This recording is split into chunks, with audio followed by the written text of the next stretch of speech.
Nosotros pues dando inicio al estudio en la noche de hoy.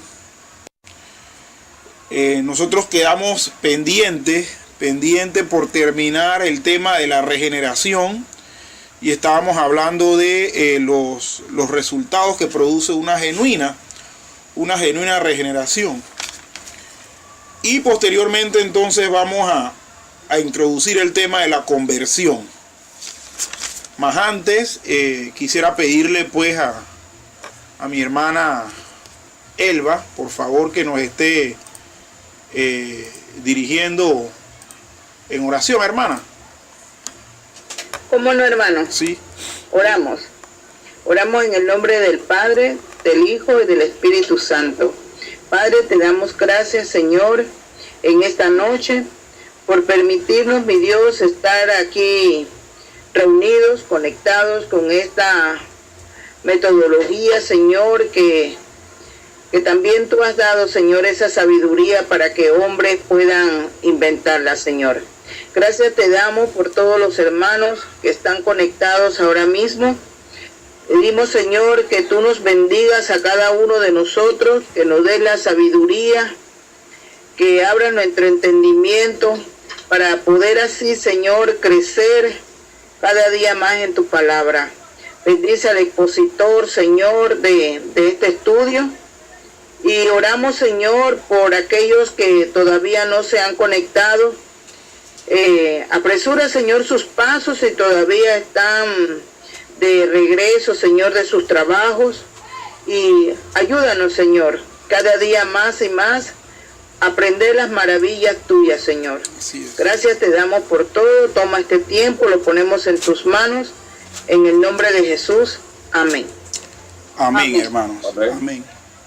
En estos temas que hemos estado tratando en las últimas semanas con respecto a los aspectos de la salvación, en este tema de la regeneración me ha parecido a mí bastante interesante el hecho de que la regeneración, que es el nuevo nacimiento o la nueva creación que Dios hace en la persona que cree, que acepta a Cristo como su Señor y Salvador,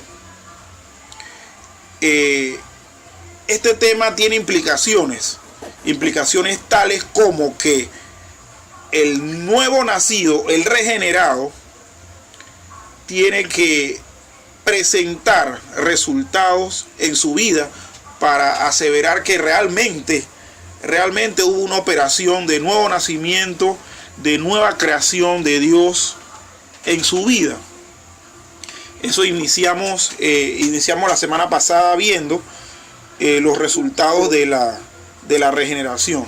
Y habíamos visto que uno de los resultados de la regeneración es la respuesta afirmativa con la fe que salva. Eso lo estuvimos viendo. Más quisiera poder hacer un repaso con la participación de ustedes en esta noche. Habíamos también visto que el regenerado no practica el pecado. También habíamos visto que el regenerado manifiesta un amor cristiano genuino, que el regenerado vence al mundo y que el regenerado recibe protección del mismo Satanás. Voy a estar pidiendo a mis hermanos que están conectados ahorita y que pueden hablar obviamente, ¿no?, que por favor estén leyendo unos pasajes de la Biblia que vamos a estar asignándoles. Quisiera pues que mi hermana Elba me esté leyendo Primera de Juan 3:9 y Primera de Juan 2:29. Primera de Juan 3:9 y Primera de Juan 2:29, y que los hermanos Morán, si pueden cada uno de ellos, me lee un versículo, que son Primera de Juan 4:7 y Primera de Juan 5, del 3 al 4. Vamos a estar viendo Primera de Juan 4:7. 4:7 y Primera de Juan 5, del 3 al 4. Sí. Con respecto a esto de la respuesta afirmativa al llamado de Dios que tiene el regenerado con la fe que salva, vamos a revisar brevemente o a repasar brevemente lo que la primera epístola de San Juan nos dice con respecto a esto. Y algo interesante que vamos a ver en casi todos los pasajes que vamos a estar mencionando es que se utiliza la frase el nacido de Dios o el que ha nacido de Dios, dando a entender que tuvo un nuevo nacimiento, pero no producto de fuerza o voluntad humana, sino de Dios. Y miren lo que dice Primera de Juan, capítulo 5, versículo 1. Dice así: todo aquel que cree que Jesús es el Cristo es nacido de Dios. Y todo aquel que ama al que engendró, ama también al que ha sido engendrado por él.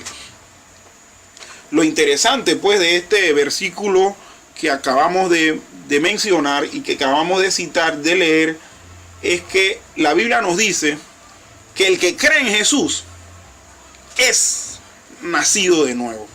Es decir, aquella persona pues que responde afirmativamente al llamado de Dios se convierte en una persona nacida de Dios. Aquí lo curioso de esta figura en la que la Biblia pues nos habla de este nuevo nacimiento, de esta regeneración, nos dice que nosotros hemos nacido de Dios.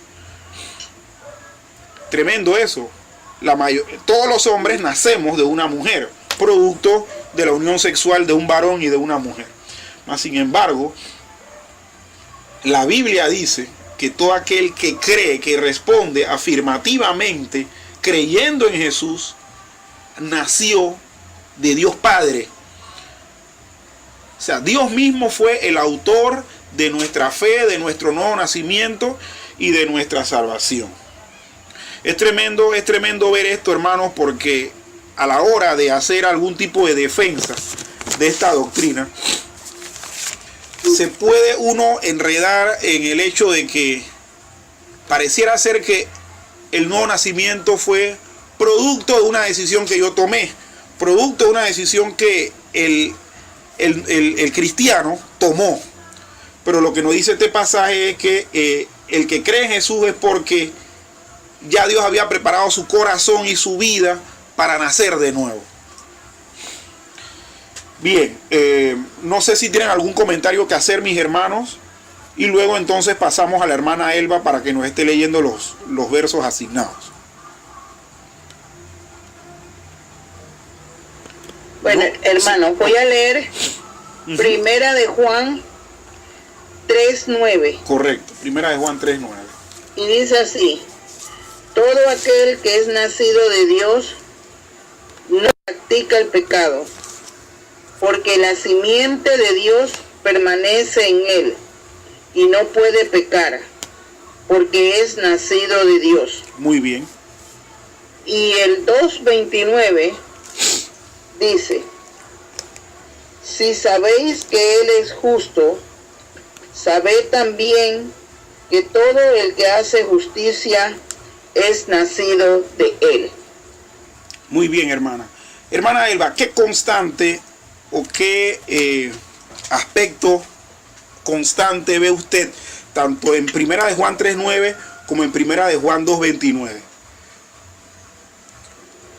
Bueno,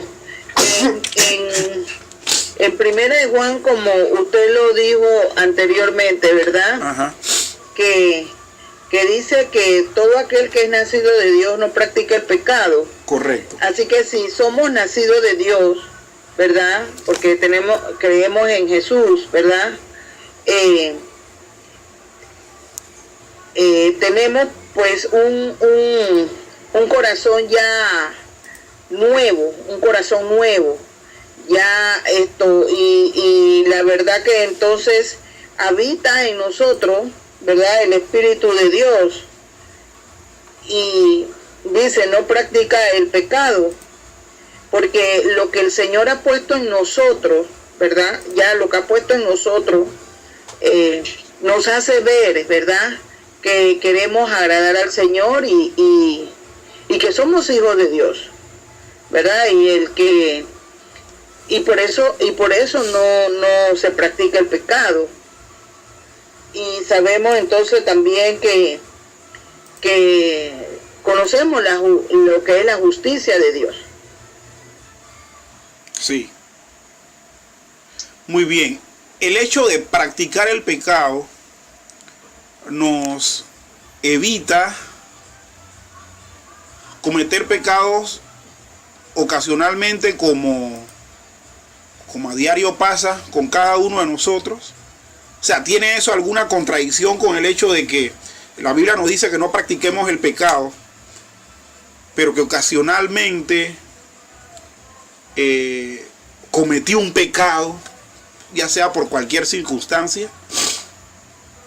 Hago la pregunta abierta de manera general, ¿no? Porque si esto es así, si el pecar ocasionalmente contradice esto, entonces nosotros estamos en una gran disyuntiva. El asunto está en que la Biblia habla de práctica, es decir, de un estilo de vida. El que es nacido de Dios, mis queridos hermanos, no tiene un estilo de vida de deleite y de práctica esclavizada al pecado. Nosotros pecamos de manera ocasional porque tenemos una naturaleza pecaminosa de la cual no nos hemos desligado del todo. ¿Por qué? Porque eso va a ocurrir el día en que estemos delante del Señor y que hayamos sido transformados, como bien vimos cuando estuvimos estudiando acerca de la resurrección del Señor.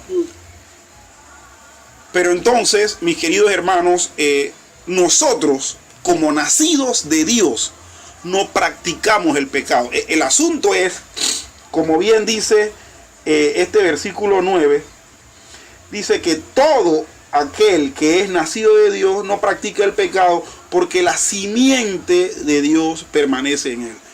Es importante que el cristiano debe saber o debe entender que si él es nacido de Dios, él no va a practicar el pecado porque él tiene la simiente de Dios. Él tiene, como dijimos la semana pasada, el gen de Dios en su información. Él tiene el chip de Dios en su mente.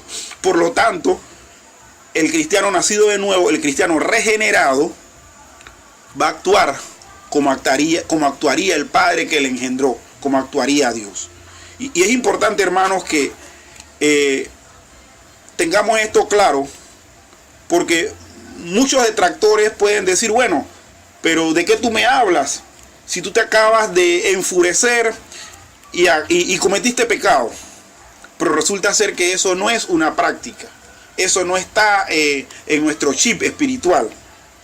El asunto sería válido si nosotros todos los días estuviéramos encendidos como una hoguera, gritándoles a todo mundo, peleando con todo mundo, insultando y maldiciendo a todo mundo.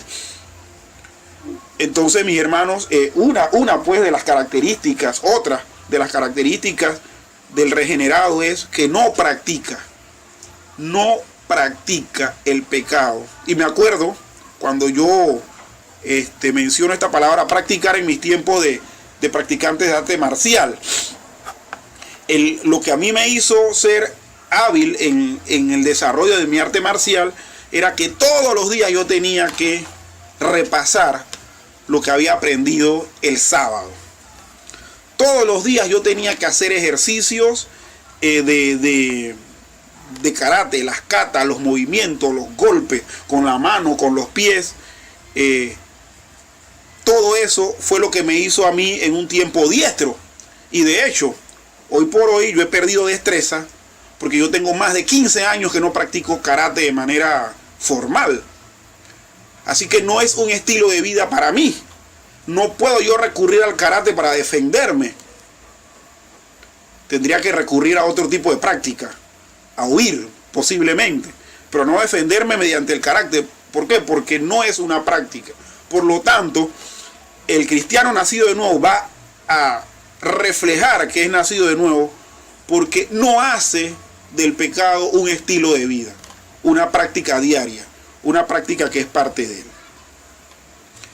Bien, mis hermanos Morán, por favor, me leen los versículos 1 de Juan 4:7 y 1 de Juan 5 del 3 al 4 para estar viendo los aspectos de amor cristiano genuino y que se puede vencer al mundo. No. Dice la escritura así de esta manera, ¿verdad? Sí. Amados, amémonos unos a otros porque el amor es de Dios. Todo aquel que ama es nacido de Dios y conoce a Dios. Ahí dice. Es la idea, ¿verdad? Ajá. ¿Cuál es la idea, hermano, que plasma ese versículo 7 del capítulo 4 de 1 de Juan? Bueno, el pasaje habla acerca de que la persona que no peca, bueno, no existe en el mundo, porque todo, dice la Biblia, todos hemos pecado. Ajá. La idea que se lanzó pues, al comienzo a ellos, porque pensemos que la Biblia dice que, por boca de Juan también, que nosotros somos proclives al pecado, pero la forma, la frecuencia, el poder del pecado, no son o no forman parte de nuestra vida ya. Eso nos da a nosotros la oportunidad de recapacitar.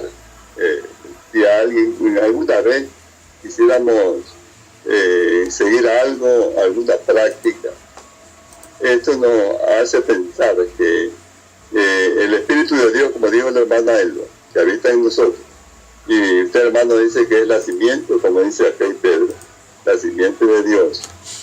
Esto se une pues entonces a lo que el Señor también ha puesto en nuestros corazones, que es el fruto del Espíritu. El control de Dios en nosotros también se llama el control propio que tenemos de parte del Señor, para saber el dominio propio, para saber qué es lo que nos está pasando.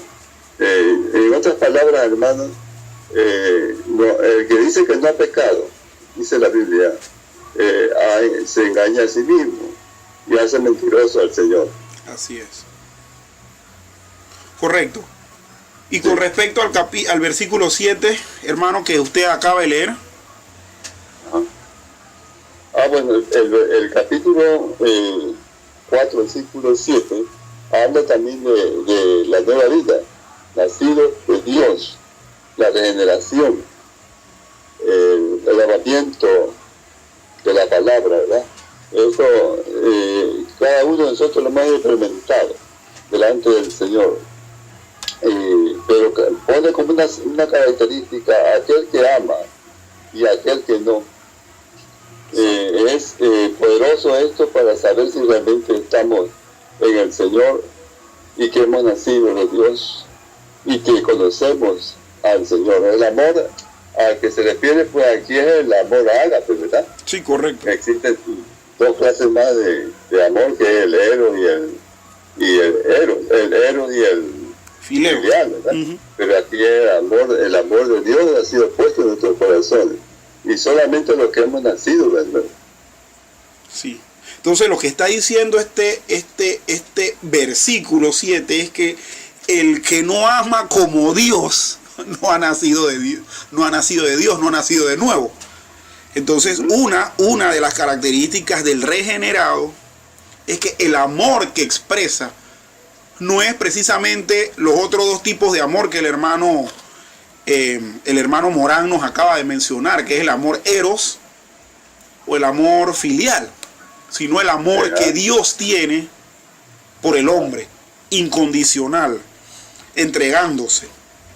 Entonces, una característica por la cual nosotros pudiésemos en cualquier momento de nuestra vida revisarnos es que tenemos un amor cristiano genuino por los demás, por los hermanos en la fe y por los que no están en la fe. Por los hermanos en la fe, obviamente, porque somos hijos del mismo Padre y tenemos muchas cosas en común. La salvación, los sufrimientos y muchas cosas más. pero por los que no conocen a Dios, porque la Biblia dice que de tal manera amó Dios al mundo que le dio a su Hijo unigénito. Por lo tanto, el amor de Dios que debemos tener nosotros nos debe llevar a compartir el Evangelio de manera abierta a los demás. Porque lo hacemos es por amor, porque le amamos, porque queremos ofrecerle el Evangelio, tratando pues de evitar que sufran la suerte de todo aquel que se pierde. Definitivamente esta es una marca, porque este versículo al final dice que todo aquel que ama es nacido de Dios y conoce a Dios. Es decir, cuando el creyente genuino ama como Dios, no solamente está demostrando que tiene ese chip, sino que conoce a Dios. Qué profundo esto. Y yo aquí, confesándole un poco, a veces las circunstancias emocionales que suelen haber en mi mente, hay veces que yo quisiera, hermano, le digo, agarrar un fusil y eliminar un par de gente. Pero si yo me pongo a pensar de esa manera, tengo que muchas veces cuestionar mi vida, porque tengo que manifestar ese amor genuino, incondicional, a pesar de que la persona me odie. Yo tengo que amarla. Definitivamente que esto es una marca, un resultado de la regeneración. El siguiente versículo, hermana Adela. Sí, primera de Juan 5, 3 y 4, ¿no? Ajá. Dice, pues este es el amor a Dios, que guardemos sus mandamientos, y sus mandamientos no son gravosos, porque todo lo que es nacido de Dios vence al mundo. Y esta es la victoria que ha vencido al mundo, nuestra fe. ¿Qué me puede decir usted, hermana Adela? A ver. Sí. Bueno, estos dos versículos, sobre todo el 3, viene hablando acerca del amor, ¿no? El verso 2 dice, en esto conocemos que amamos a los hijos de Dios cuando amamos a Dios y guardamos sus mandamientos. Correcto. Entonces usted dice, pues este es el amor a Dios, que guardemos sus mandamientos, y sus mandamientos no son gravosos. En muchas ocasiones, como que nuestra tendencia pecaminosa nos hace ver tanto no a esto otro. Me refiero a los principios de Dios, ¿no? Correcto. A los principios. Pero qué lindo es cuando dentro de nosotros, al estar la semilla de Dios, como decíamos en la clase pasada, el ADN de Dios nos hace inmediatamente recapacitar y nos hace ver cómo los mandamientos de Dios son para nuestro bien. Y en nuestras vidas, el obedecerlo es una forma de que nosotros adoremos, agradezcamos a Dios, porque corroboramos que la semilla de Dios está en nuestra vida.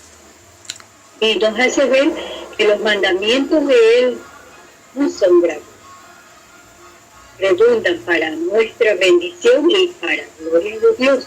Y el versículo 4 dice, nuevamente hablando de lo que es nacido de Dios, porque todo lo que es nacido de Dios vence al mundo. Y esta es la victoria que ha vencido al mundo, nuestra fe. Los conflictos que pudiésemos tener y que, bueno, a diario los saboreamos, ¿verdad?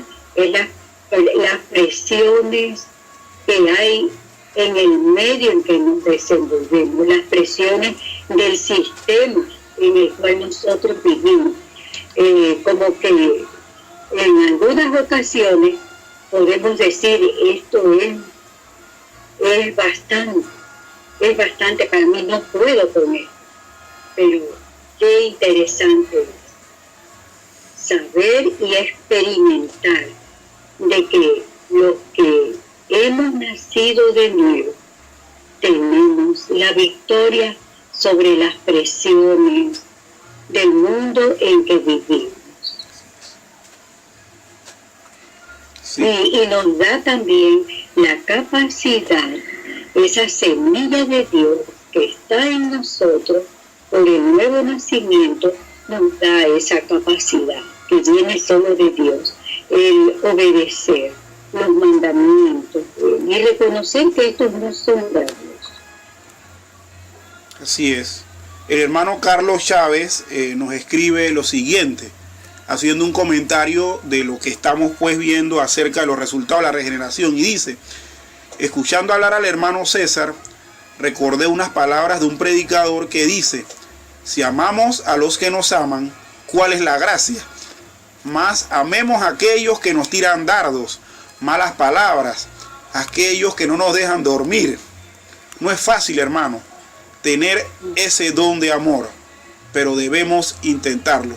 Precisamente haciendo un enlace con lo que el hermano Carlos y la hermana Adela nos dicen, estos dos versículos últimos, el 3 y el 4 del capítulo 5, nos hablan de que los mandamientos que el Señor nos da que guardemos no son gravosos. Y dice que este es el amor de Dios, que guardemos esos mandamientos. Y el versículo 4 nos dice que el que es nacido de Dios vence al mundo, y esta es la victoria que ha vencido al mundo, nuestra fe. Es precisamente el hecho de ser un nacido de nuevo y tener el amor de Dios lo que nos hace que al guardar esos mandamientos, aunque sean difíciles, nos permite tener una victoria contundente contra este sistema organizado que es el mundo. Y el mundo no solamente es, hermanos, la maldad que hay circundante. El mundo es todo lo que adorna la maldad. El mundo aún es la tecnología. El mundo aún es los adelantos científicos. Pero ¿cómo nos hace guardar los mandamientos por amor a Dios? Y esos mandamientos guardados y obedecidos hacernos vencer al mundo. Bueno, por el hecho de que al tener ese ADN, ese chip o esa naturaleza divina en nuestras vidas, vamos a vencer todo lo que facilite que la maldad llegue a nosotros. Miren, yo le digo algo, yo últimamente estoy tendiendo a no ver mucha televisión. Primero porque ya la luz está muy cara, y segundo porque no hay mucha cosa buena que ver. Pero hay veces, hermanos, que yo le digo que tengo ganas es de apagar el televisor. Y aún en canales educativos como Canal 11 y Canal 5, que son los canales educativos, uno ve cosas. Uno ve cosas que uno tiene que cambiar de una vez el canal, porque no son de repente cosas vulgares, o vulgares, pues, sino que son cosas, ideas que meten sobre la ciencia, sobre la evolución, sobre el ateísmo y demás, que están atacando de manera regular nuestra mente. Pero el amar y el guardar los mandamientos por el hecho de ser nacido de Dios es lo que nos hace identificar de una vez dónde viene el mal y vencer al mundo. ¿Por qué? Porque nosotros nos apartamos de una vez. Nos apartamos. Si nosotros nos deleitamos en ver todas esas cosas, entonces tendríamos que revisar si realmente el Señor nos ha hecho nacer de Él. Y por último, tenemos que uno de los resultados de haber sido regenerado por el Señor, por haber nacido de Dios, es la protección que nos da del mismo Satanás. Y veamos lo que dice Primera de Juan, capítulo 5, versículo 18. Dice, Primera de Juan, capítulo 5, versículo 18. Dice, sabemos que todo aquel que ha nacido de Dios no practica el pecado, pues aquel que fue engendrado por Dios le guarda y el maligno no le toca. Volvemos al hecho de que el que es nacido de Dios no practica el pecado, porque el que fue engendrado por Dios, es decir, nuestro Señor Jesucristo, nos guarda y el maligno no nos toca. Es decir, un resultado más es que somos protegidos del diablo, porque el mismo Hijo de Dios, que fue engendrado por Dios y que nació de una mujer, de una virgen, él mismo se encarga de protegernos a nosotros. Él mismo se encarga de evitar que el diablo nos haga presa de sus ardides, de sus maquinaciones. Y esto es tremendo, porque una persona no nacida de Dios no va a recibir protección de Dios. Y mucha gente que no cree para salvación, que no cree en Cristo para ser un nuevo creyente, una nueva criatura, esas personas le dicen a uno que Dios los protege, que Dios los libre. Es más, usted veo a diario mucha gente en la calle persignándose, mucha gente diciendo, bueno, lo que pasa es que Dios me protege porque yo tengo el talismán yo tengo el resguardo Y definitivamente Dios no los está guardando a ellos como nos guarda a nosotros del diablo. Dios le estará extendiendo algo de su gracia común, pero ellos están a merced del maligno. Tanto así que están creyendo en amuletos, tanto así que están creyendo en crucifijos, tanto así que están creyendo en talismanes, pensando que eso es la representación de Dios en su protección. Y definitivamente el hecho de ser nacido de Dios, hermanos, nos da una marca distintiva ante los que no son nacidos de Dios. Hermano César. Sí, diga, hermana Adela. Entonces, un hombre o una mujer que ha sido regenerado, correcto, tiene al Espíritu de Dios morando en él o en ella, no puede ser poseído por el maligno. No, definitivamente no. Pero sin embargo, en algunas ocasiones hemos visto en programas cristianos que se pasan a la plataforma, al altar de oración, personas que dicen que están siendo poseídas por el demonio y les expulsan, siendo ellos creyentes, porque después confiesan, sí, yo recibí a Jesucristo, que yo soy cristiano, y que esto, otro. Oigan, eso contradice lo que Dios habla en su palabra, de que el maligno no le toca. Además, el que mora en ese hombre, en esa mujer, nacido de nuevo, que tiene la semilla de Dios en él o en ella, el que habita es más grande, es todopoderoso con respecto al maligno, a Satanás. Así es. Y creo, hermana, que usted ha dicho de manera perfecta lo que está planteándonos. Porque el hecho de que la Biblia diga en este versículo 18 del capítulo 5 que Dios le guarda a uno y el maligno no le toca, esto es tan amplio de que Él no tiene ningún tipo de poder sobre nosotros. O sea, el hecho de que se nos diga que no nos toca, no solamente es porque nos puede infligir algún daño, sino que no nos puede controlar tampoco. Ajá. Y es porque hemos sido nacidos de Dios. Mire, hermana, es como que, vamos a ponerlo de esta manera. En los animales hay una conducta que a mí me encanta verla a veces en los documentales. Y es que las madres de los animales defienden sus crías con su vida. Si la cría es de otra, no lo defienden.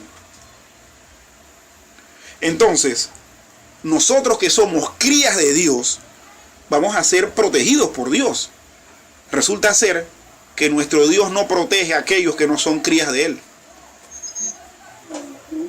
Y lo que usted ha dicho es precisamente algo que pudiéramos nosotros usar para refutar todo ese tipo de imágenes que vemos en la televisión cuando vemos gente supuestamente nacida de nuevo siendo poseída por demonios. Si el diablo puede tocar a esa persona de esa manera, entonces esa persona no podemos, a la luz de la Biblia, decir que ha nacido de Dios. Esto muchas veces puede chocar. ¿Por qué? Porque hay personas que han crecido en contextos donde eso se enseña. El asunto es, ¿qué base bíblica tienen para enseñar eso? Ninguna, hermanos. Todos los casos de posesiones que vemos en la Biblia, tanto los que confrontó directamente Jesús, como los que vemos con los apóstoles, y ahora esta mención que tenemos aquí en Primera de Juan, nos hacen ver que los que han sido poseídos por espíritus son personas que no creían. Son personas que no habían entendido la obra salvífica de Dios. Y hasta el momento que la entendieron, por la presencia misma de Cristo, fue que fueron liberados. Y de ahí nosotros no vemos en la Biblia que nuevamente esas personas fueron reposeídas por esos espíritus. No. Desde el momento que el Señor expulsó a esas personas creyeron y fueron regeneradas, más nunca volvió a haber un caso de reposesión demoníaca en esas personas. La Biblia no nos dice eso. Entonces, cuando vemos este tipo de conductas en muchas iglesias, lo que nosotros tenemos es que lamentarnos porque están teniendo prácticas de cosas que la palabra de Dios no está ni siquiera insinuando que van a pasar. No sé si tienen algún comentario más que decir con respecto al tema. Yo dejo abierto aquí los micrófonos porque sí sería bueno, hermanos, que nosotros en algún momento hiciéramos esa revisión de los evangelios, de los apóstoles, en el libro de los Hechos o en las cartas de Pablo, si vemos algún tipo de esas cosas, y vamos a ver que eso no se da. Un nacido de nuevo, un nacido de Dios, un regenerado, no puede ser poseído por demonios. Nosotros podemos ser atacados, tratados de que nos hagan caer y todo lo demás, pero poseídos no. Poseídos no. Miren, yo... Sí, hermano. Ajá. El versículo 19 dice, del mismo capítulo, Primera de Juan, correcto, capítulo 5, dice... Me quitó la palabra de la boca, pero continúa, hermano. ¿Verdad? Sabemos que somos de Dios. Y el mundo entero está bajo el maligno. Entonces, hay los que son de Dios y los que están todavía bajo el poder del maligno o son del maligno, como Jesús dijo en una ocasión, vuestro padre es el diablo. Ajá. No es Dios. Exactamente. No es Dios. Y se lo dijo a los líderes religiosos. Sí. Sí, hermano, continúa. No, que tremenda conclusión esa que usted hace citando el versículo 19, cuando dice, sabemos que somos de Dios, habiendo dicho todo lo que tenía que decir con respecto a eso. Y en el versículo 19 dice, y el mundo entero está bajo el maligno. Es decir, los que no son de Dios están bajo el maligno. Y a esos el diablo los posee y hace lo que les da la gana con ellos. Y esto es importante que lo asimilemos, hermanos, porque esto es lo que dice la Biblia.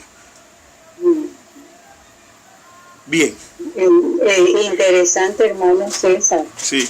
Uno de los tantos distintivos de los que son de Dios y los que no son de Dios es precisamente esto de que son poseídos por el mismo Espíritu de Dios los que son engendrados de Dios. Sí. Y los que son poseídos por el maligno, por Satanás, son aquellos que no han nacido de nuevo. Ahora, Tremendo distintivo dentro de los tantos que puede la Biblia misma mostrar, ¿no? De evidencia sí. del nuevo nacimiento. Ahora, hermana, yo sí quisiera nada más aclarar, porque según mi forma de ver el término posesión no se puede aplicar a Dios. O sea, Dios o su espíritu no posee. Que no habita. Exactamente. Una cosa es habitar y otra cosa es poseer, porque la posesión lo que nos indica es una habitación forzada o violenta. Dañina, que al final perjudica a la persona que está siendo poseída. Mas sin embargo, cuando el Señor habita o mora dentro de nosotros no tenemos ningún perjuicio de esa habitación de Él en nuestra vida. Entonces sí habría que aclarar eso ahí. Bien, continuamos entonces, y lo que vamos a ver es también importante con respecto a este tema, y es con respecto al fruto del Espíritu. Vamos a estar leyendo Gálatas 5, 22 al 23. Gálatas 5, capítulo 22 y 23, y dice, más, el fruto del Espíritu es amor, gozo, paz, paciencia, benignidad, bondad, fe, mansedumbre, templanza. Contra tales cosas no hay ley. Esto es uno de los resultados de la regeneración que el apóstol Pablo dice que tiene aquel que es de Dios. El que es de Dios manifiesta el fruto del Espíritu, mas el que no es de Dios manifiesta las obras de la carne. Entonces, cuando vemos en este pasaje, en estos versículos 22 y 23, él habla y dice, el que es nacido de Dios, estamos dentro de esta idea, el que es nacido de Dios manifiesta el fruto del Espíritu, manifiesta la acción del Espíritu, que es amor, gozo, paz, paciencia, benignidad, bondad, fe, mansedumbre y templanza. Y lo curioso de esto es que estamos nosotros, con todas estas características que hemos visto, viendo asuntos de tipo ético, moral, y que tienen que ver con el carácter de nuestro ser. La regeneración o el nuevo nacimiento o la nueva vida que tenemos en Jesús se va a demostrar con nuestro carácter. El carácter nuestro va a ser el carácter de Dios. ¿Por qué? Porque va a manifestar el fruto del Espíritu de Dios. Eso también nos debe llevar a reflexión. Nosotros debemos estar manifestando de manera regular amor, gozo, paz y todas las demás características que mencionan estos dos versículos. Porque si estuviésemos manifestando fornicación, adulterio, inmundicia, lascivia, idolatría, entonces eso no es el fruto del Espíritu de Dios, y obviamente no estaríamos nosotros en esa condición de nacidos de Dios. Hermano César. Dígame, hermana Elba. Eso significa que cuando nosotros nacemos de nuevo, ese carácter que teníamos, ahora el carácter es diferente. Sí. Y tiene que ir en aumento. Lo que pasa es que, acuérdense, hermana, y eso fue un tema que creo que salió la semana pasada, nuestro proceso de santificación, que es un otro aspecto de la salvación que vamos a ver posteriormente, es un asunto progresivo. El mismo día que yo recibo a Cristo no puedo obviamente tener la plenitud de todas estas características que estamos mencionando aquí. El recién nacido en las cosas del Señor es un bebé que necesita crecer. Por lo tanto, nosotros en este proceso de santificación tenemos que ir madurando. Y como bien decía un pasaje que leímos, bueno, el amor de Dios es lo que nos va a nosotros a llevar a guardar los mandamientos. Y guardamos los mandamientos a medida que vamos madurando, que vamos creciendo. Que vamos creciendo en la gracia del Señor. Eso no quiere decir que si un día, o usted, o cualquiera de los que estamos en el foro, tenemos una actitud contraria, eso no quiere decir que nosotros no somos nacidos de Dios. A nosotros nos va a salir muchas veces nuestra naturaleza caída, pero no debe ser la constante. Nosotros debemos todos los días estar, como decía Pablo en Gálatas 2:20, con Cristo estoy juntamente crucificado. Y ya no vivo yo, mas vive Cristo en mí. Y lo que ahora vivo en la carne, o sea, en la naturaleza humana caída, lo vivo en la fe. Es decir, que nuestra condición limitada como hombre, lo que debe hacer es que nosotros todos los días crucifiquemos nuestras malas mañas, nuestras actitudes pecaminosas, y lo vivamos en la fe.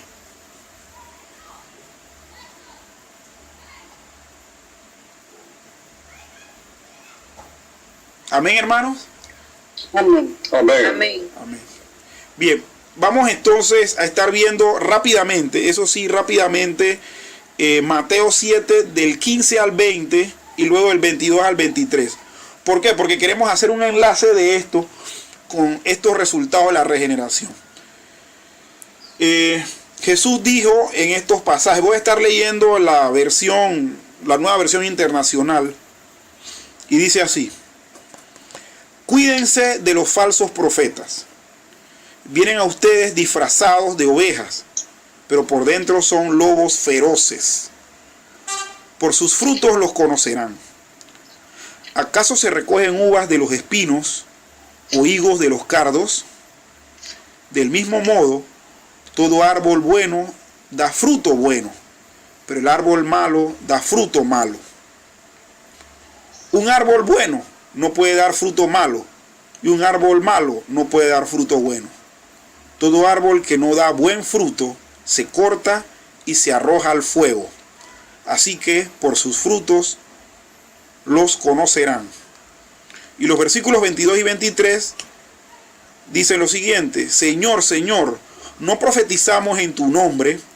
Y en tu nombre expulsamos demonios, hicimos muchos milagros. Entonces les diré claramente: jamás los conocí, aléjense de mí, hacedores de maldad. Muchas personas, hermanos,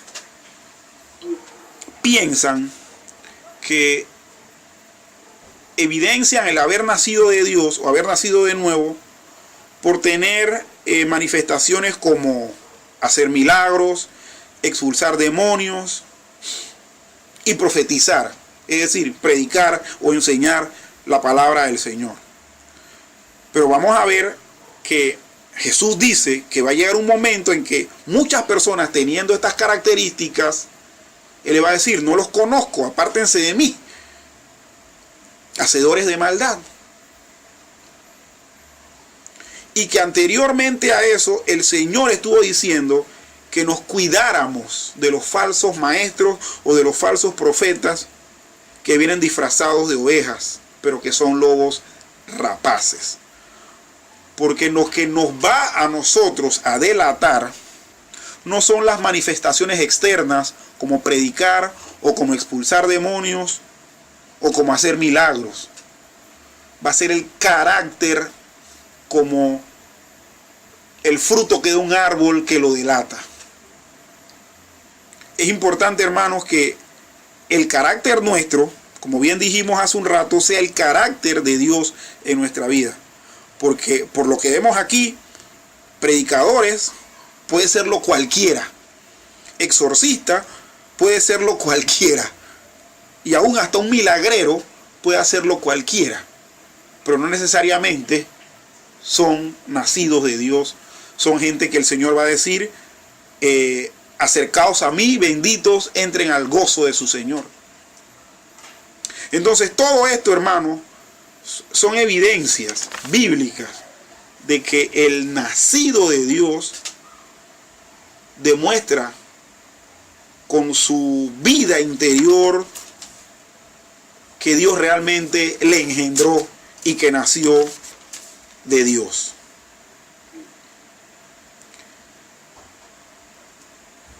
¿Algún comentario, hermano?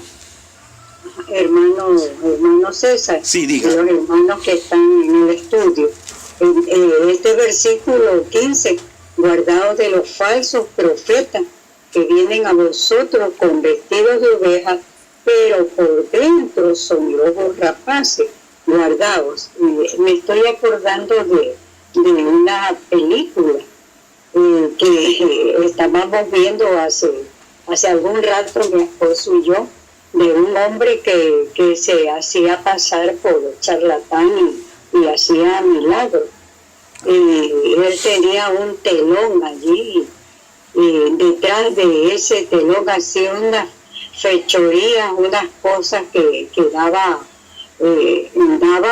bueno, hasta risa. Sí. Y cuando ya el hombre en uno de los programas se cansó de toda la mentira, la farsa que hacía, él de repente le dijo al socio, sacudiéndose la mano, ya, esto aquí, yo ya no puedo más, ya no, aquí dejo esto. Esos son lobos rapaces, vestidos de piel y de oveja. Sí mismo, hermano. Yo creo que esa película se llamaba Asunto de Fe o Cuestión de Fe. Y creo que la interpretaba... Mire, yo no me acuerdo de Sí, y creo que la interpretaba... terrible. O sea, no recuerdo el nombre del intérprete, del actor. Pero sí fue una película que golpeó duro en su momento. Porque esa película ya tiene su tiempo. Y en donde mucha gente ataca al cristianismo es por eso mismo. Porque, miren hermanos, por lo que yo he podido ver, hay mucho charlatán dentro del medio cristiano, extraviando a la gente y llenándose los bolsillos. Y aún muchos son hasta utilizados por el mismo diablo para hacer prodigios mentirosos y cosas como las que vemos que el Señor aquí en este pasaje dice: aléjense de mí, hacedores de maldad, jamás los conocí. Y nuestro medio está lleno de eso. Por eso es que el Señor les decía a sus discípulos en ese momento, y nos lo dice a nosotros: cuídense de los falsos profetas. Cuídense, guárdense de ellos. ¿Por qué? Porque los hay. Y esos falsos profetas precisamente no era gente regenerada. Entonces nos está diciendo a nosotros, los regenerados, los nacidos de Dios, los que no practicamos el pecado, los que el diablo no nos puede tocar, los que hemos vencido al mundo, los que amamos porque el amor es de Dios, que nos guardemos de esta gente. Porque esta gente algo de éxito van a tener en sus fechorías. Para nosotros no nos deben engañar. ¿Por qué? Porque nos va a diferenciar a nosotros de ellos es el carácter de Dios que está en nosotros por haber sido nacidos de Dios. Más nada. No es que hagamos esos milagros, es el carácter de Dios en nuestra vida. No es que expulsemos demonios, es el carácter de Dios en nuestra vida. No es que profeticemos y prediquemos lindo, sino el carácter de Dios en nuestras vidas. Y eso se logra simplemente siendo nacido de Dios, y eso lo hace Dios. Como que ha sido muy reflexiva este repaso, porque honestamente esto tiene implicaciones bastante grandes en la vida. Definitivamente que sí. Bueno, hermanos, con este repaso, terminamos ya el tema de la regeneración. Regeneración, un tema que en verdad vale la pena estudiar, vale la pena analizar a fondo y entronizar en nuestra vida. Ahorita vamos a estar pues introduciendo brevemente el tema de conversión. Y en esta nueva sesión, que es el capítulo 21, que es la página 307, hermano Carlos y los hermanos que están pues participando de este estudio bíblico en la noche de hoy, empieza desde la página 307 y termina en la página 313. Pero este tema de conversión va a desarrollar dos aspectos de la conversión: la fe y el arrepentimiento, que son dos cosas que suceden en el momento que una persona se convierte, pero que son dos aspectos también separados. Se dan a la vez, pero son dos cosas separadas. Yo quisiera, de manera breve, si pudiésemos nosotros vertir algunas opiniones con respecto a lo que nosotros definimos como conversión. ¿Qué opina mi hermana Elba? ¿Qué opina mi hermana Adela? El hermano Morán. ¿Qué opina Carlos? A ver si lo puede escribir también. Y el hermano Gabriel, que también lo pudiera escribir como texto. ¿Qué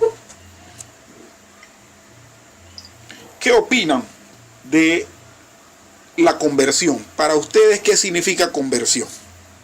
Para luego entonces traer una definición aquí un poco más exacta, que es la que nos brinda el autor de estos estudios, que es el hermano Wayne Grudem.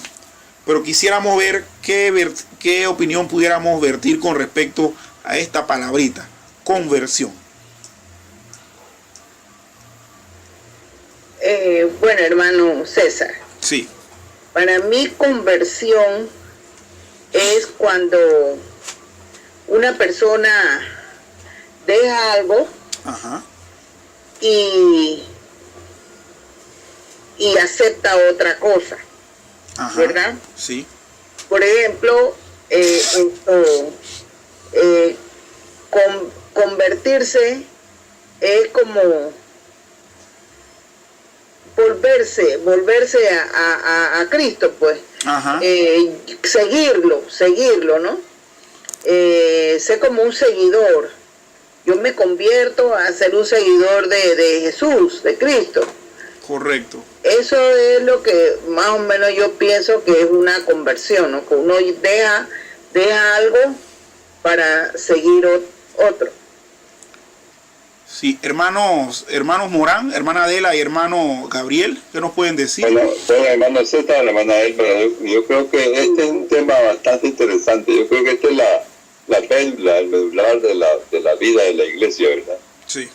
Estar convertidos al Señor. Pero ¿qué será la conversión? Aquí vemos la definición en la página 207. Sí, hermano, léala, por favor. La conversión es nuestra respuesta espontánea. Correcto. Al llamado del Evangelio, en la cual nos arrepentimos sinceramente de los pecados y ponemos nuestra confianza en Cristo Jesús para la salvación. Esto es claro ahí, ¿verdad? Una cosa, primero y luego la siguiente, demuestra pues que es un proceso. Ajá. ¿Verdad? La conversión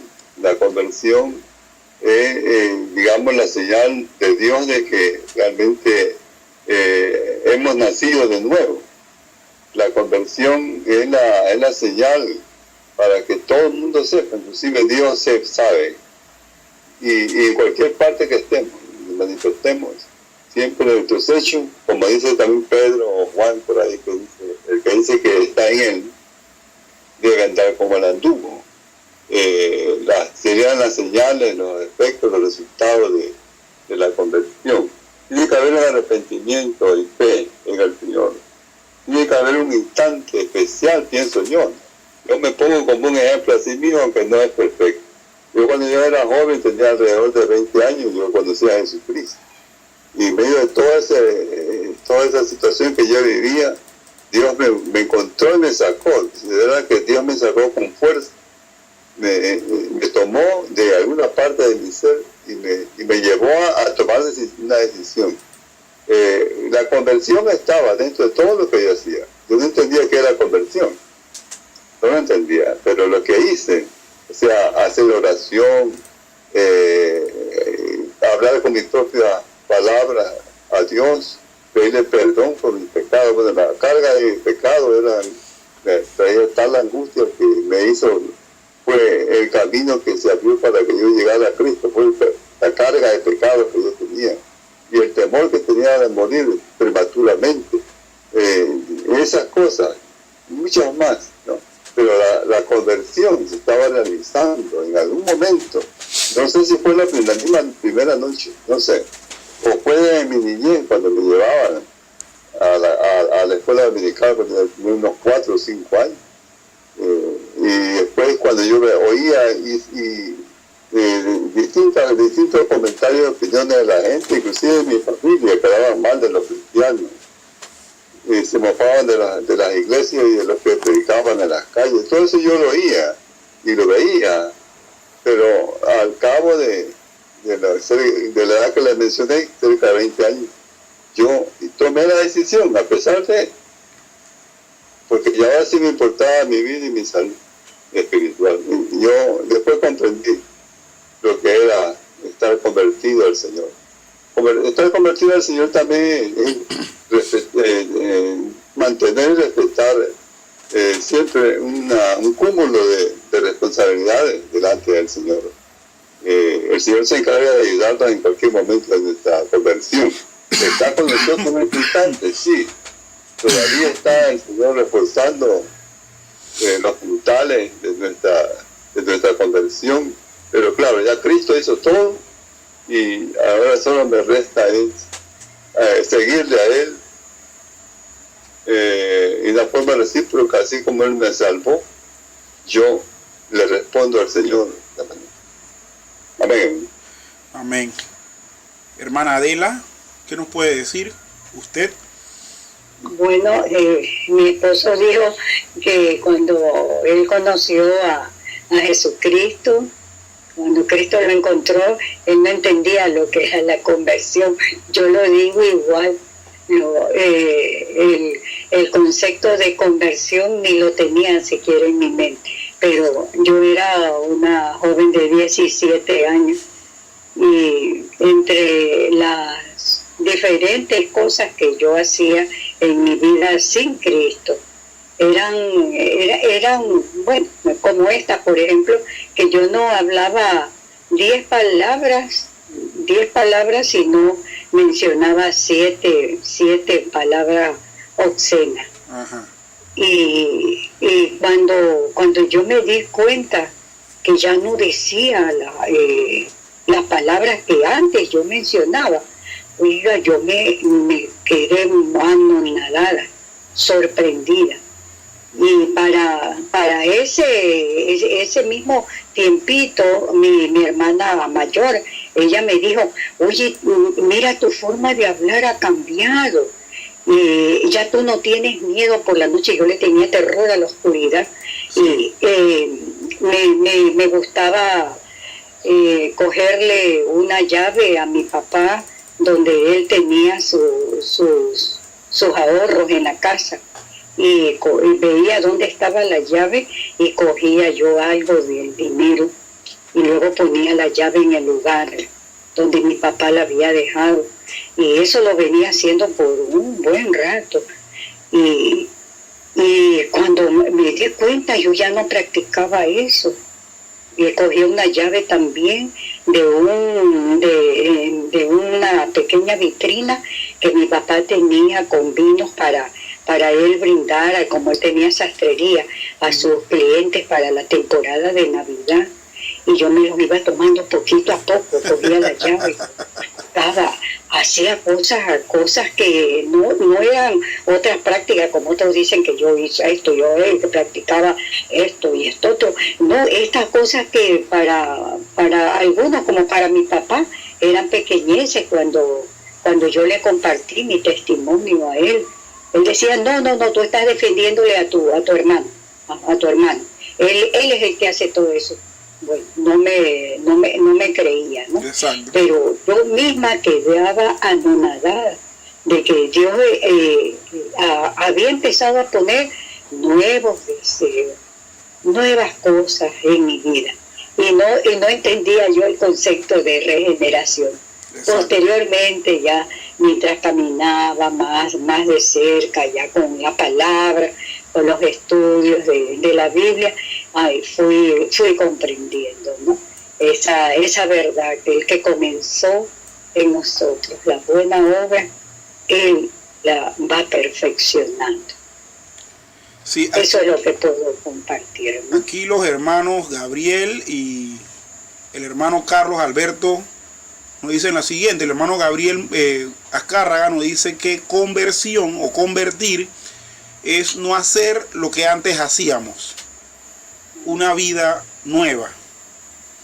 Y el hermano Carlos Chávez nos dice dejar las cosas viejas atrás, ataviándonos del amor de Cristo, cambio de actitud. Ok, entonces está también diciendo, gloria a Dios, mi hermana, felicitaciones por ese gran caminar en la palabra de Dios, producto en respuesta al testimonio que usted está dando. Todos coincidimos realmente en que la conversión tiene que ver con un cambio que ha habido en cada uno de nosotros, un cambio que obviamente lo ha producido Dios. De la definición esta que tenemos acá, mis queridos hermanos, y que bien leyó el hermano Gabriel Morán, que dice que la conversión es nuestra respuesta espontánea al llamado del Evangelio, en la cual nos arrepentimos sinceramente de los pecados y ponemos nuestra confianza en Cristo para salvación. Estas tres palabras para mí son importantes. Son importantes por lo siguiente. Porque cuando una persona se convierte, la conversión no es algo forzado o algo dirigido o algo insinuado, sino que es algo espontáneo. O sea, que es la espontaneidad que Dios produce en nosotros. Por lo tanto, la respuesta que nosotros tenemos es la que Dios espera que tengamos, porque la produjo Él mismo. Muchas veces me he encontrado con personas que a veces suben a los buses y venden algunos checheritos y al final terminan predicando. Entonces dicen, sí, que nosotros no queremos incomodarle, etcétera, etcétera, y que estamos ofreciendo tales cosas, pero quisiera que ustedes repitieran conmigo esta oración. Y hacen una oración. Y al final todo el mundo o la mayoría de la gente en el bus repitió esa oración. El asunto es, ¿esa respuesta fue espontánea o fue forzada? Porque a lo mejor se conmovieron por algo que dijo, o a lo mejor querían dejar de oírlo. Porque el asunto es que muchos de estos muchachos se suben a diario a los buses. El asunto está en que la conversión, si es que sucede en la persona que recibe la palabra, tiene que ser espontánea. No puede ser algo que yo le diga a la persona, te voy a mostrar un modelo a seguir, haz tú lo mismo. No. O sea, es algo espontáneo. ¿Por qué? Porque es obra de Dios. Es algo que Dios produjo. Para mí es importante también el hecho de que esta definición nos dice que nos arrepentimos sinceramente de los pecados.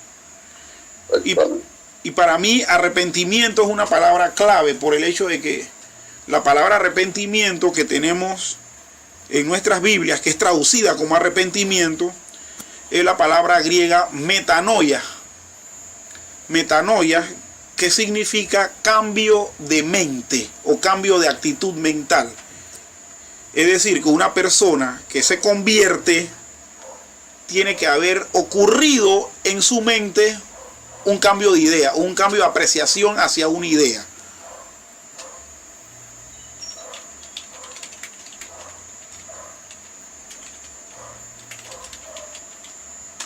Y entonces la persona que se arrepiente, obviamente al cambiar de idea, va a tomar o va a dar una respuesta hacia algo. Pero es que precisamente ese arrepentimiento, si es, como nosotros vemos, sincero, producto de los argumentos que la Biblia da, entonces va a producir una respuesta espontánea y libre de presión. Y también es importante para mí el hecho de que cuando nos convertimos ponemos nuestra confianza en Cristo. Una persona verdaderamente convertida deja de confiar en sí misma. Pone su vida a la disposición de Dios para que Dios haga todo lo que tenga que hacer. Todo lo necesario que tenga que hacer en su caminar. No sé si podemos hablar más del asunto. ¿Alguno de ustedes tiene alguna otra cosa que decir, mis queridos hermanos?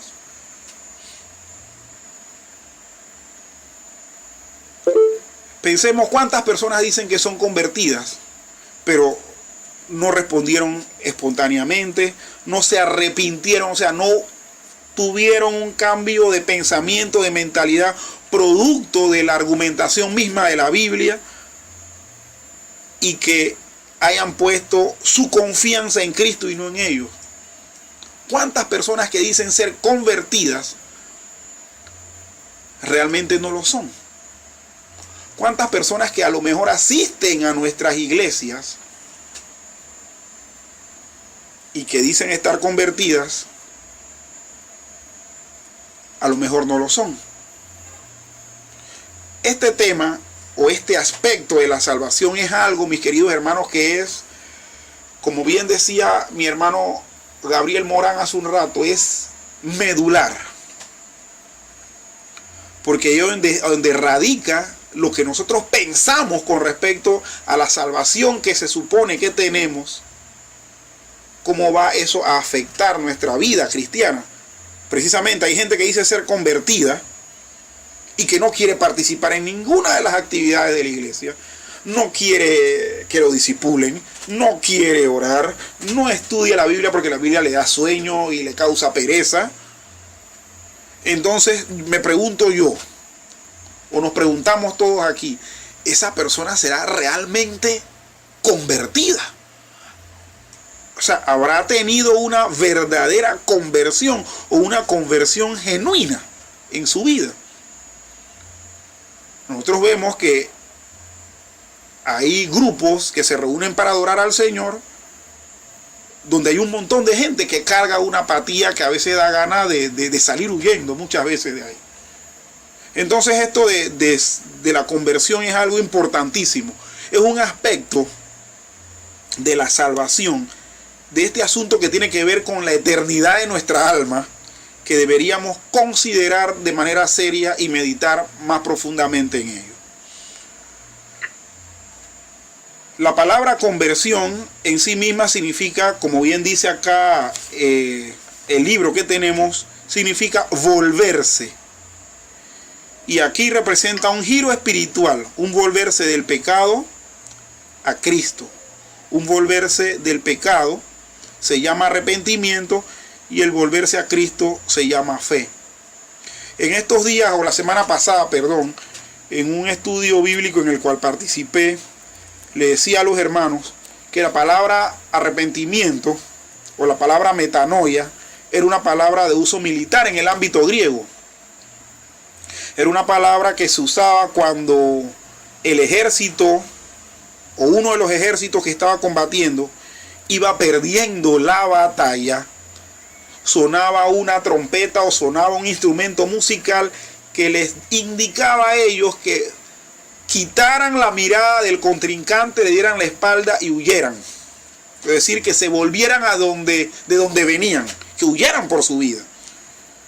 Entonces, la palabra conversión tiene que ver tanto con arrepentimiento, tanto con dejar de seguir o dejar de dar la cara a lo que estábamos teniendo como vida y volvernos en fe a Cristo.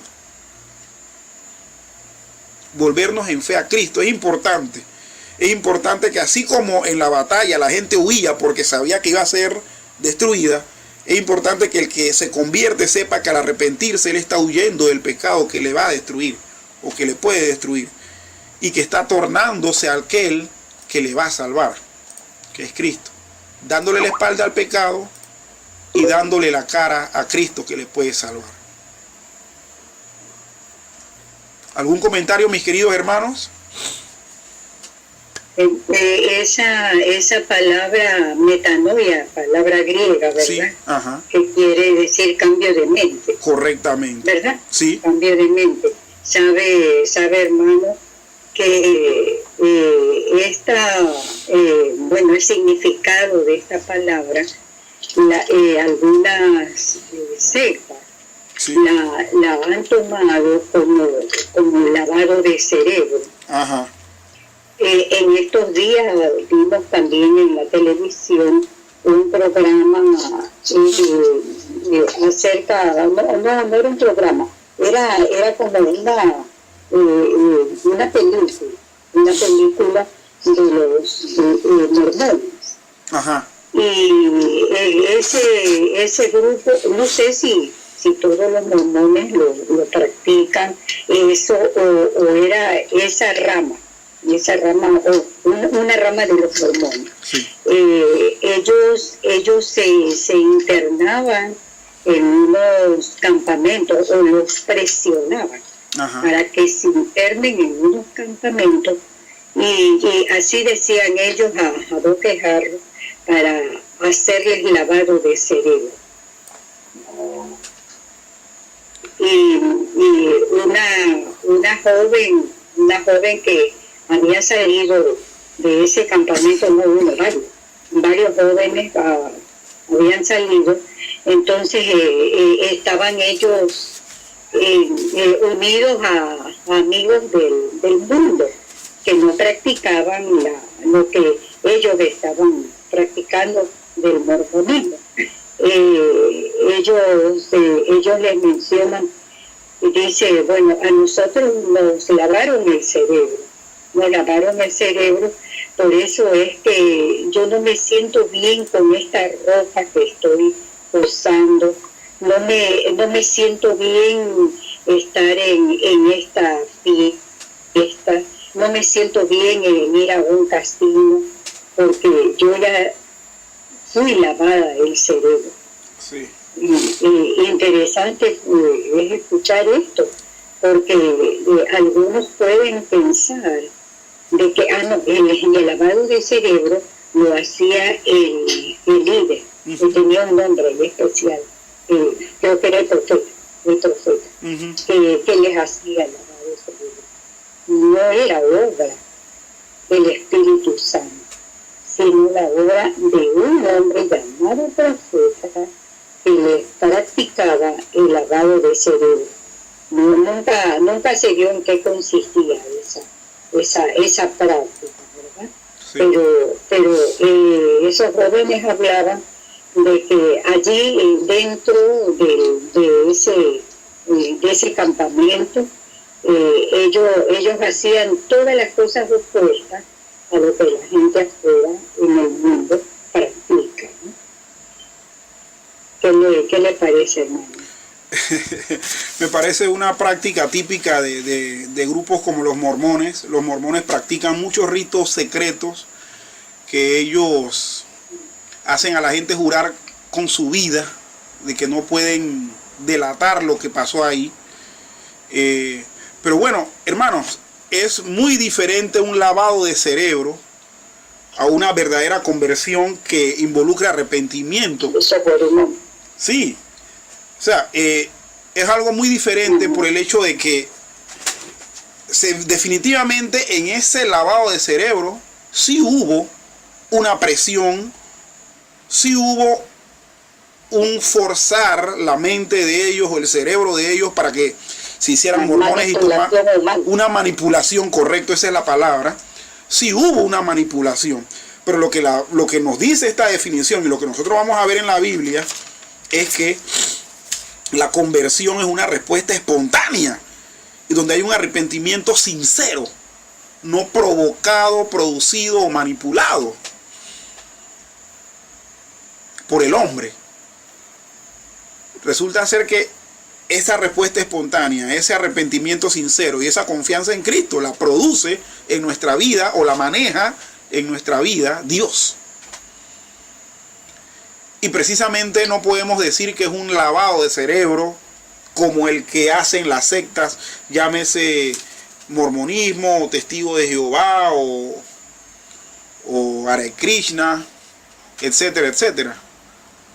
Yo tuve un amigo que él, gracias a Dios, salió de los Hare Krishna. Él creció conmigo dentro de la iglesia, pero después él se apartó. Se apartó y quedó metido dentro del grupo Hare Krishna. Recuerdo que una vez tuve que irlo a visitar allá al centro Hare Krishna que está en Villa Zaita. Bueno, ya no está en Villa Zaita. Yo me puse a conversar con él y créanme que el día que yo conversé con él, que le dieron permiso para que conversara conmigo, yo por casi lloro por las locuras que me decía. Pero él me contaba que a él lo habían sometido a que durante ese tiempo que él iba a conocer la conciencia Krishna, él tenía que alimentarse de puras verduras. Es decir, hierbas, frutas y verduras. No podía comer carne porque eso lo iba a contaminar. El asunto fue que eso fue todo un proceso, tanto de alimentación como de música que escuchaba, una música que eran como unas mantras, que lo terminó convenciendo de que él estaba en el mejor de los caminos. Él después se fue de Panamá y se fue para Brasil.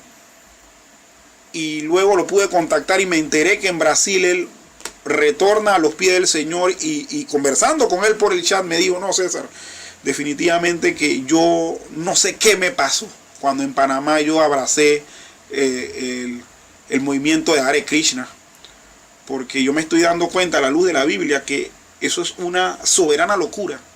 Pero claro, todo el sometimiento al que lo metieron, alimentación de legumbres, o sea, una alimentación vegetariana, mantras a diario y una serie de cosas que tenía que hacer como ejercicios de flexión y de respiración y demás, y salir a las calles, eso sí, salir a las calles con unos tambores y cantar desde que empezaba hasta que terminara Hare Krishna. Eso fue un literal lavado de cerebro. No fue realmente una respuesta espontánea. Él lo obligaron a que respondiera así. No fue un cambio de mente sincero producido por un argumento de la Biblia o producido por la acción del Espíritu de Dios. Ni depositó su confianza en Dios. Depositó la confianza fue en las obras que le hacían los Krishna hacer. Entonces, hermanos, a la hora de convertir, a la hora de ver el término conversión, veamos estos tres elementos. Veamos los elementos de respuesta, pero que la respuesta tiene que ser espontánea. Veamos el elemento de arrepentimiento, pero que tiene que ser sincero, producto de la acción de Dios mediante su palabra. Y veamos el elemento de confianza depositada en Cristo para salvación. Donde veamos que una persona es sometida a una presión externa, entonces el resultado de eso no es conversión, es manipulación. Bueno, mis queridos hermanos, hasta aquí hacemos pues la introducción de este tema de conversión, hablando de manera muy general. La próxima semana, cuando al hermano Gustavo pues le retome pues este tema, vamos a ver entonces temas como la verdadera fe que salva, incluye conocimiento, aprobación y confianza personal. Temas como el conocimiento y la aprobación no bastan, como que tenemos que decidirnos a depender de Jesús para que nos salve individualmente. Temas que vamos a ver a profundidad y que el hermano Gustavo sé que va a desarrollar de manera profunda. Por el momento, bueno, terminamos. Ya hemos agotado el tiempo de 90 minutos que tenemos de manera tradicional pues con este estudio. Y espero, hermanos, que la palabra de Dios haya sido de manera contundente para bendición de nuestras vidas en la noche de hoy. No sé si alguno de ustedes maneja alguna información que se deba saber con respecto a actividades próximas en la iglesia. Hermana Elba o los hermanos Morán, no sé si manejan algún tipo de información. ¿No? La hermana Elba creo que tiene. Sí. Sí, solo hermanos, que para este fin de semana tenemos ya la elaboración de los tamales. Correcto. Allá en Otibé, pero que en el Parque Metropolitano vamos a tener el culto en la mañana, a las 10 de la mañana. Así que un grupo de hermanos son los que van a ir para Otibé el domingo. Pero que sí se va a realizar el culto. Ajá. El domingo en la mañana en el Parque Metropolitano. Correcto. Ah, bueno, y también la fiesta de Navidad, ¿no? Que creo que es este viernes, ¿verdad? En Utibé. No, hermano. ¿No? Es el 21. Ah, el 21, ok. Este viernes lo que vamos a tener es la fiesta de la celebración del Día de la Madre. Ah, ok. De las señoras de Utibé. Ok. Muy bien. Entonces, hermanos, estamos despedidos. Quisiera pedirle al hermano Gabriel, por favor, que nos esté dirigiendo en oración para terminar. Amén. Señor, te agradecemos por tu palabra, te agradecemos por el interés que queremos demostrar, porque viene siendo importante, Señor.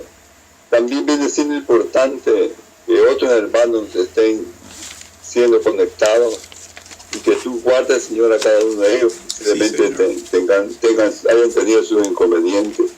Oramos, Señor, por lo que han de creer por la palabra de cada uno de nosotros, porque estos estudios nos hacen también llevarnos a la práctica.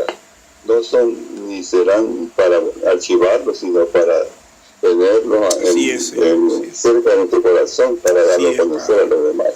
Queremos darte gracias por el hermano César, la hermana Gloria, por los hermanos Vindas también, que han estado ocupados este día, por la hermana Elba, el hermano Alberto, el hermano, bueno, hay algunos hermanos, Gabriel el hermano David Brown y tantos otros, el hermano Alberto Gabriel Azcárraga, etc.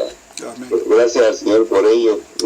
Pero sí, hemos estado conectados, hermanos, y delante del Señor lo decimos a través de la oración también, orando por cada uno de ellos. Gracias, Señor, porque tú has dado a nosotros el mayor recurso, que es la oración. Así es, Señor. Para que en cualquier momento, en cualquier lugar, en cualquier situación que estemos, levantemos nuestra voz, no al templo, sino a Dios, al Señor, y que está aquí y que mora en nuestros corazones.